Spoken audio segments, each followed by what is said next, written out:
다 같이 사도신경 하심으로 신앙 고백 드리겠습니다. 전능하사 천지를 만드신 하나님 아버지를 내가 믿사오며 그 외아들 우리 주 예수 그리스도를 믿사오니 이는 성령으로 잉태하사 동정녀 마리아에게 나시고 본디오 빌라도에게 고난을 받으사 십자가에 못 박혀 죽으시고 장사한 지 사흘 만에 죽은 자 가운데서 다시 살아나시며 하늘에 오르사 전능하신 하나님 우편에 앉아 계시다가 저리로서 산자와 죽은 자를 심판하러 오시리라. 성령을 믿사오며 거룩한 공회와 성도가 서로 교통하는 것과 죄를 사하여 주시는 것과 몸이 다시 사는 것과 영원히 사는 것을 믿사옵나이다. 아멘.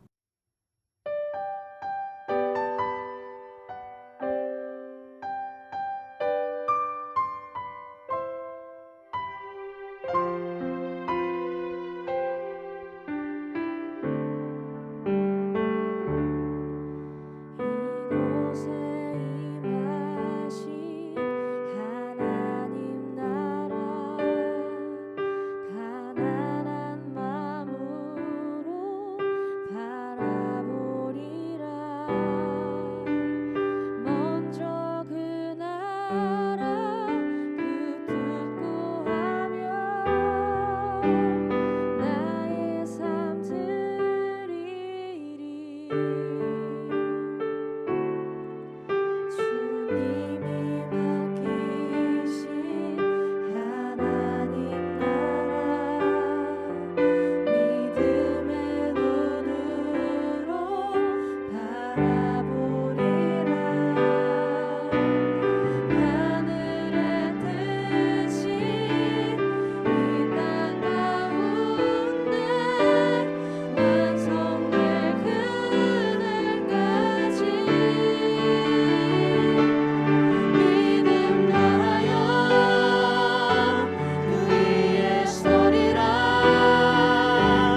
너는 판결 흉패를 에봇 짜는 방법으로 금실과 청색, 자색, 홍색 실과 가늘게 꼰 배실로 정교하게 짜서 만들되 길이와 너비가 한 뼘씩 두 겹으로 네모 반듯하게 하고 그것에 네 줄로 보석을 물리되 첫 줄은 홍보석, 황옥, 녹주옥이요 둘째 줄은 석류석, 남보석, 홍만호요 셋째 줄은 호박, 백만호, 자수정이요 넷째 줄은 녹보석, 호만호, 벽옥으로 다 금태에 물릴지니 이 보석들은 이스라엘 아들들의 이름대로 12이라. 보석마다 12지파에 한 이름씩 도장을 새기는 법으로 새기고 순금으로 노끈처럼 따은 사슬을 흉패 위에 붙이고 또 금고리 둘을 만들어 흉패 위, 곧 흉패 두 끝에 그 두 고리를 달고 따은 두 금 사슬로 흉패 두 끝 두 고리에 꿰어 매고 두 따은 사슬의 다른 두 끝을 에봇 앞 두 어깨 바지에 금태에 매고 또 금고리 둘을 만들어 흉패 아래 양쪽 가, 안쪽, 곧 에봇의 닿은 곳에 달고 또 금고리 둘을 만들어 에봇 앞 두 어깨 바지 아래 매는 자리 가까운 쪽, 곧 정교하게 짠 띠 위쪽에 달고 청색 끈으로 흉패 고리와 에봇 고리에 꿰어 흉패로 정교하게 짠 에봇 띠 위에 붙여 떨어지지 않게 하라. 아론이 성소에 들어갈 때에는 이스라엘 아들들의 이름을 기록한 이 판결 흉패를 가슴에 붙여 여호와 앞에 영원한 기념을 삼을 것이니라. 너는 우림과 둠빔을 판결 흉패 안에 넣어 아론이 여호와 앞에 들어갈 때에 그의 가슴에 붙이게 하라. 아론은 여호와 앞에서 이스라엘 자손의 흉패를 항상 그의 가슴에 붙일지니라. 너는 에봇 받침 겉옷을 전부 청색으로 하되 두 어깨 사이에 머리 들어갈 구멍을 내고 그 주위에 갑옷 깃같이 깃을 짜서 찢어지지 않게 하고 그 옷 가장자리로 돌아가며 청색, 자색, 홍색 실로 석류를 수놓고 금방울을 간격을 두어 달되 그 옷 가장자리로 돌아가며 한 금방울, 한 석류, 한 금방울, 한 석류가 있게 하라. 아론이 입고 여호와를 섬기러 성소에 들어갈 때와 성소에서 나올 때에 그 소리가 들릴 것이라. 그리하면 그가 죽지 아니하리라. 너는 또 순금으로 패를 만들어 도장을 새기는 법으로 그 위에 새기되 여호와께 성결이라 하고 그 패를 청색 끈으로 관 위에 매되 곧 관 전면에 있게 하라. 이 패를 아론의 이마에 두어 그가 이스라엘 자손이 거룩하게 드리는 성물과 관련된 죄책을 담당하게 하라. 그 패가 아론의 이마에 늘 있으므로 그 성물을 여호와께서 받으시게 되리라. 너는 가는 배실로 반포 속옷을 짜고 가는 배실로 관을 만들고 띠를 수놓아 만들지니라. 너는 아론의 아들들을 위하여 속옷을 만들며 그들을 위하여 띠를 만들며 그들을 위하여 관을 만들어 영화롭고 아름답게 하되 너는 그것들로 내 형 아론과 그와 함께한 그의 아들들에게 입히고 그들에게 기름을 부어 위임하고 거룩하게 하여 그들이 제사장 직분을 내게 행하게 할지며 또 그들을 위하여 배로 속바지를 만들어 허리에서부터 두 넓적다리까지 이르게 하여 하체를 가리게 하라. 아론과 그의 아들들이 회막에 들어갈 때에나 제단에 가까이 하여 거룩한 곳에서 섬길 때에 그것들을 입어야 죄를 짊어진 채 죽지 아니하리니 그와 그의 후손이 영원히 지킬 규례니라. 성도 여러분, 좋은 아침입니다. 오늘도 주님 안에서 은혜와 평강이 가득히 넘치길 바랍니다. 오늘은 매일 성경 순서에 따라서 출애굽기 28장 15절에서 43절 말씀으로 이스라엘을 품은 제사장의 옷이라는 제목으로 함께 하나님의 말씀 묵상하겠습니다. 계속해서 제사장의 예복에 대해서 살펴보고 있는데요. 오늘은 흉패, 겉옷, 그리고 판결을 위한 우림과 둠밈, 그리고 금방울, 순금패 등에 대한 구체적인 제작법, 그리고 부착 방식이 설명이 됩니다. 먼저 15절부터 21절에는 흉패 제작법이 설명이 되어 있습니다. 흉패 제작법과 또 착용법 역시 에봇과 같이 굉장히 설명이 복잡합니다. 대사장의 이제 가슴 쪽에 부착하는 판결 흉패는 에봇과 동일한 재질로 만들어집니다. 28장 15절 보겠습니다. 너는 판결 흉패를 에봇 짜는 방법으로 금실과 청색, 자색, 홍색 실과 가늘게 꼰 배실로 정교하게 짜서 만들되. 아멘. 여기 가늘게 꼰 배실을 기본으로 아름다운 청색, 자색, 홍색 실을 섞었으며 거기에 금실이 추가됩니다. 그리고 가로 세로 약 한 뼘 크기의 정사각형 모형이었으며 두 겹으로 제작이 되어서 아마 봉투처럼 물건을 넣을 수 있었던 것으로 보입니다. 그리고 에봇의 가슴 중앙에는 정사각형 흉패가 있습니다. 그 안에 이제 각양각색의 보석 12개가 한 줄에 3개씩 4개, 3 곱하기 4 해서 12개가 있고요. 그리고 그 12개의 보석마다 12지파의 이름이 새겨져 있습니다. 한번 이미지를 한번 보시면 좋겠습니다. 이미지를 한번 보시면 좋겠는데 먼저 제사장의 옷, 예복을 착용한 모습이고요. 예. 그리고 가슴을 보면은 판결 흉패가 있는데 이것만 더 한 번 더 확대해서 보도록 하겠습니다. 3 곱하기 4 해가지고 이렇게 보석이 박혀 있습니다. 예. 이 보석의 의미가 이제 21절에 나와 있습니다. 21절입니다. 이 보석들은 이스라엘 아들들의 이름대로 12리라 보석마다 12지파의 한 이름씩 도장을 새기는 법으로 새기고, 네, 말씀드린 것처럼 보석마다 12지파의 이름이 새겨져 있습니다. 그래서 요한계시록 21장에도 보면 하늘도성의 기초석에 쓰인 보석의 목록이 계시록에도 나옵니다. 이것은 하나님께서 예수 그리스도를 영접한 성도들 한 사람 한 사람을 기억하시고 그들을 거룩한 백성으로 또 제사장으로 삼아 주실 것을 보여주는 것입니다. 자, 두 번째는 이제 22절부터 28절인데요. 흉패 부착법이 나와 있습니다. 사실 이걸 이렇게 글로 읽으면 사실 이해하기가 쉽지 않은데요. 이제 위쪽으로는 어깨바디에 금테에 금사슬로 연결되었고 아래쪽으로는 허리띠에 청색끈으로 연결되었습니다.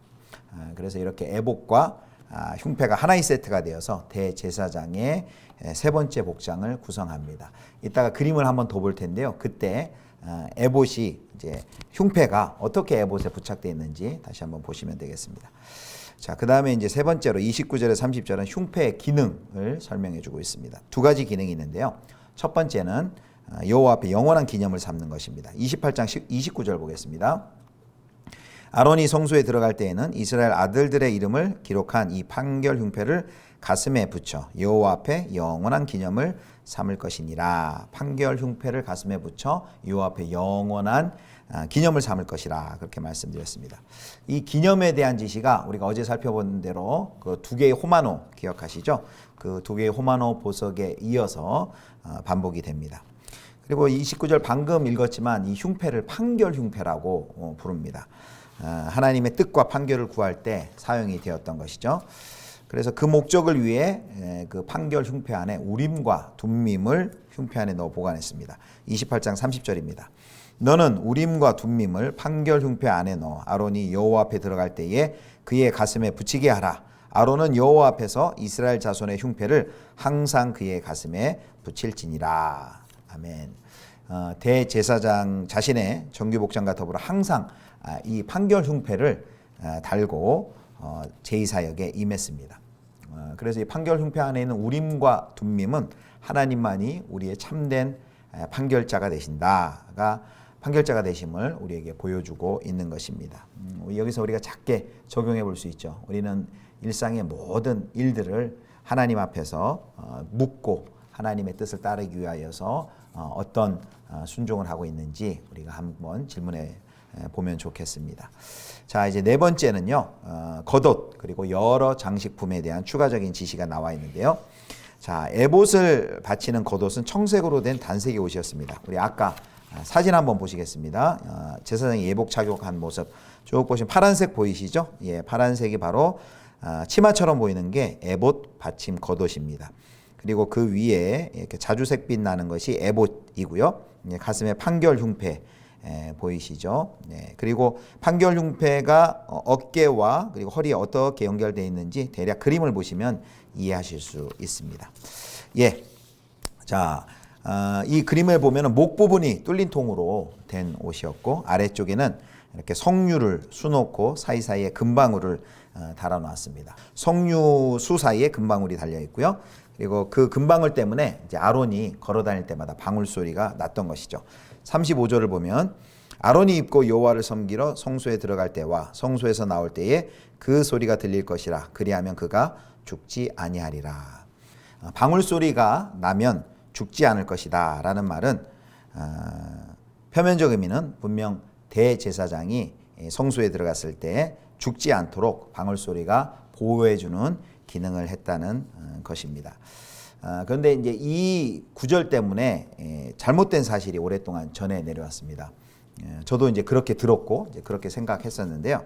대제사장이 아무도 들어갈 수 없는 이제 지성소에 홀로 들어갈 때 밖에서 그 방울 소리를 통해서 그가 살았는지 확인이 되고 방울 소리가 들리지 않으면 죽은 것이니까 이제 그를 끄집어내기 위해서 사람이 들어가면 죽으니까 제사장의 발에 끈을 묶어서 지성소에 들어갔다. 이제 우리가 그렇게 많이 알고 있는데 구약에는 그런 근거가 구약에 이런 이야기의 근거가 없습니다. 오히려 속죄일에는 대제사장이 장엄한 대제사장의 관복을 벗고 아무 장식이 없는 단순한 세마포 베옷으로 갈아입고 지성소에 들어갑니다. 그러니까 방울이 달리지 않은 옷을 입고 들어가니까 지성소에서 방울 울릴 일이 이제 없는 거죠. 울릴 수가 없습니다. 그래서 대제사장은 지성소에 1년 중 속죄일 하루만 들어갈 뿐이고 평일에는 언제나 대제사장의 복장을 입어야 했기 때문에 방울 소리는 내성소에 매일매일 울렸습니다. 그리고 레위기 10장을 참고해 보시면은 제사장이 성소에서 사망하면 시신을 치우도록 예외적으로 레위인의 해막 입장이 허용되었다는 그런 암시가 되어 있습니다. 자, 이제 마지막 다섯 번째 성패 제작법과 기능입니다. 마지막 36절, 38절 보시면은 성패는 이제 순금으로 제작되었으며 그 위에 정교한 인장 기술로 여호와께 성결이라는 문구가 새겨져 있습니다.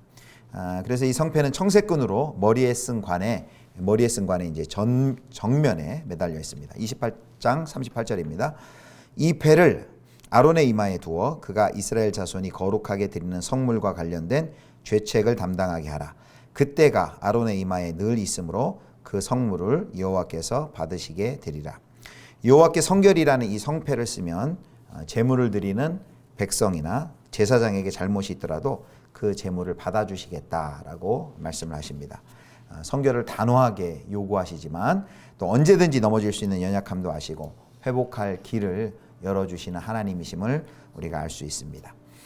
하나님 앞에 성결한 제물로 바쳐져서 우리 죄를 대속하신 영원한 대제사장이신 우리 주 예수 그리스도를 의지하여 이제 회개하는 마음으로 우리가 하나님께 나아가고 또 하나님 앞에 받아들여지는 예배를 우리는 드릴 수가 있죠.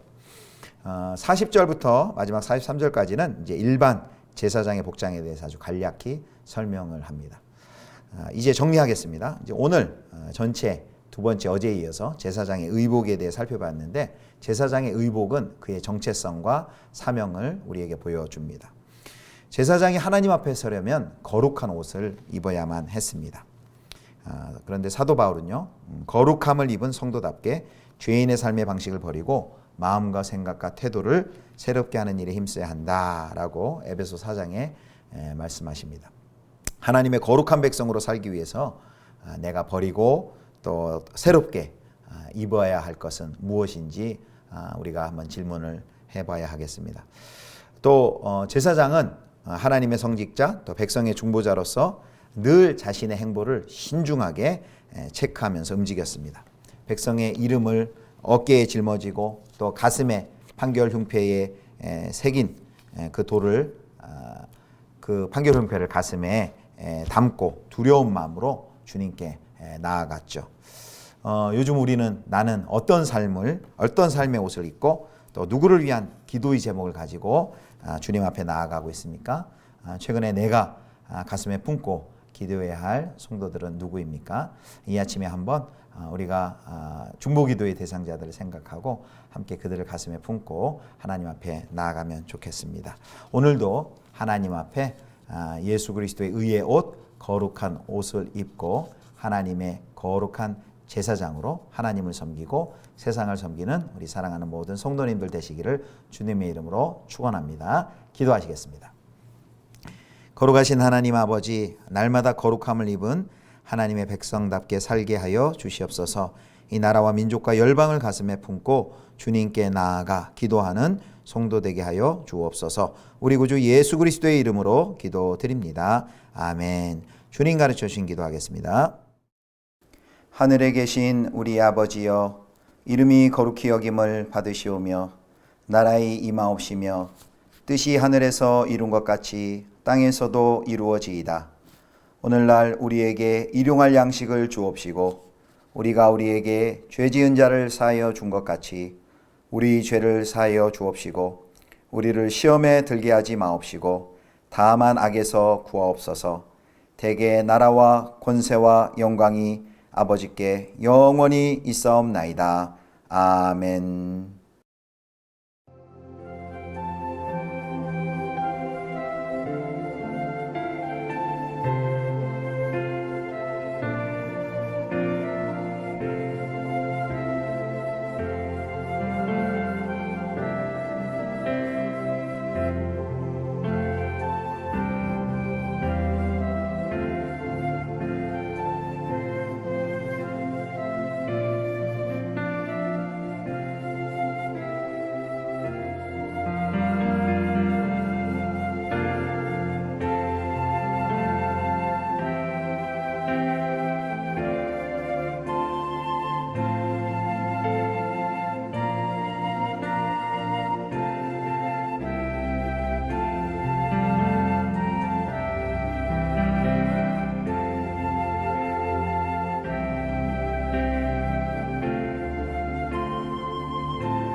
주